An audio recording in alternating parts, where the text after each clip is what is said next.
Hello, everybody. Well, this is going to be a short one, I think. My printer's on the fritz again, so I wasn't able to get through printing the stuff that I wanted to talk about today. I was able to print a couple of email. I remember I asked folks to send me a direct message if you wanted a certain response from me. That's the best way to get a hold of me. And I got some great email. I noticed a lot more email coming in, messages coming in. I really appreciate that, and I'm really happy I was able to get through all of them.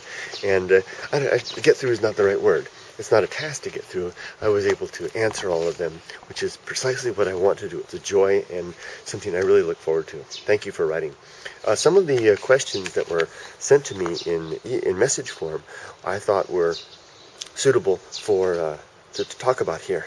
And if you send me a message and it seems like it's a more private message, I'll not ever discuss it in a forum like this. And you can let me know if that's the case. If you say, hey, just keep that between you and me, Kurt, I'll do that. But if it looks like it's something that the answer isn't personal and it might be beneficial to others, then I'll go ahead and I'll share it if it seems like it's okay. And I hope this is a good strategy. First of all, I want to talk. I got a message from Maho Roulette, who asked me, I recently watched the Japanchannel.com's videos on the negatives of Japan and the loneliness of foreigners. What are your negatives? Do you ever feel lonely? Well, this is more of a personal element because we each experience loneliness in our own way. Now, I'm a person that has rarely felt loneliness in my life. I prefer, in most part, to be alone.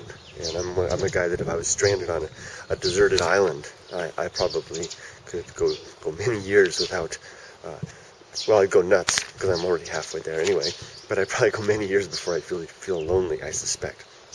I used to hitchhike all around the United States and spend lots of weeks all alone, just wandering about. Although I spent time in the company of strangers, it's different.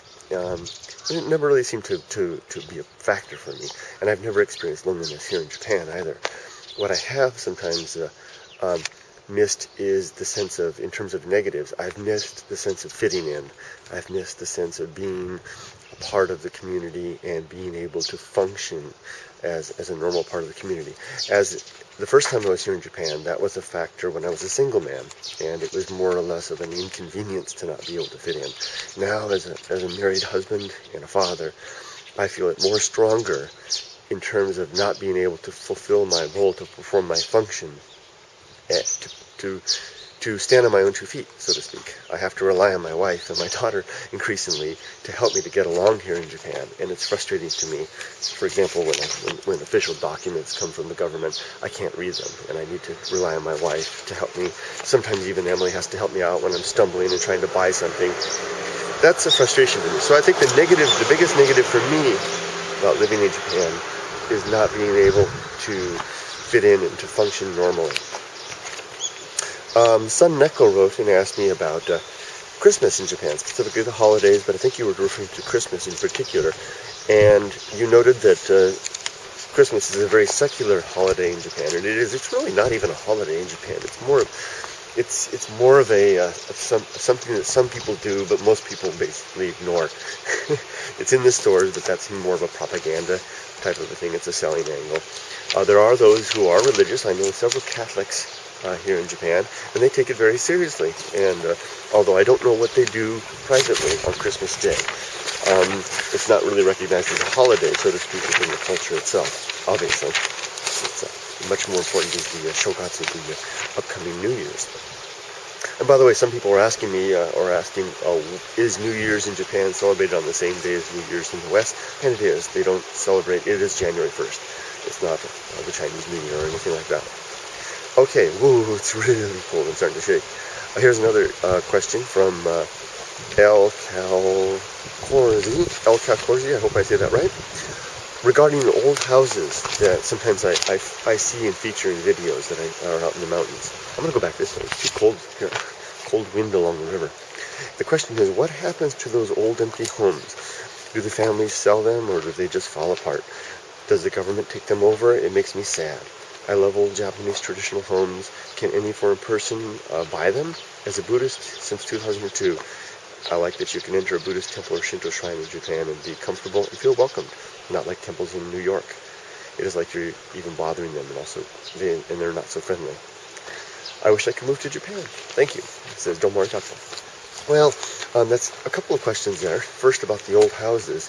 For the most part, it depends on the area and the value of the land. For example, in this area here, if this house was to go empty, this plot of land there is worth probably $400,000 or $500,000. So it won't stay empty for long.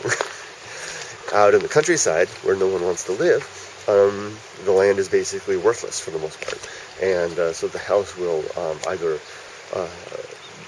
fall into just simply neglect, and it will just stand there and basically begin to fall apart, or someone will. I've actually received email from Japanese people who have seen my videos. One Japanese man in particular who saw my video and told me his story, that his family, after the parents died, he and his brothers got together and had the home demolished, simply so that it would not be a hazard to children or anything like that. So that may be the case.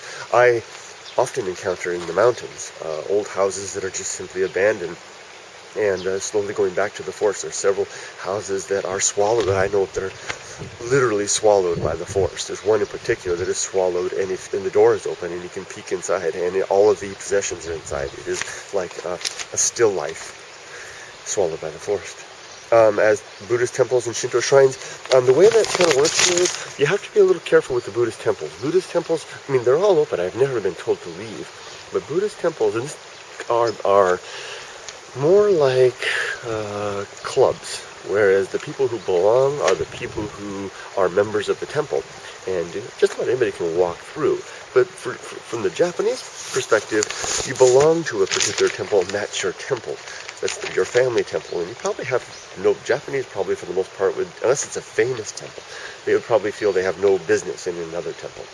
As for Shinto shrines, for the most part, those are community affairs, and just about anybody can go to any Shinto shrine, and you're welcome there. They're more like parks.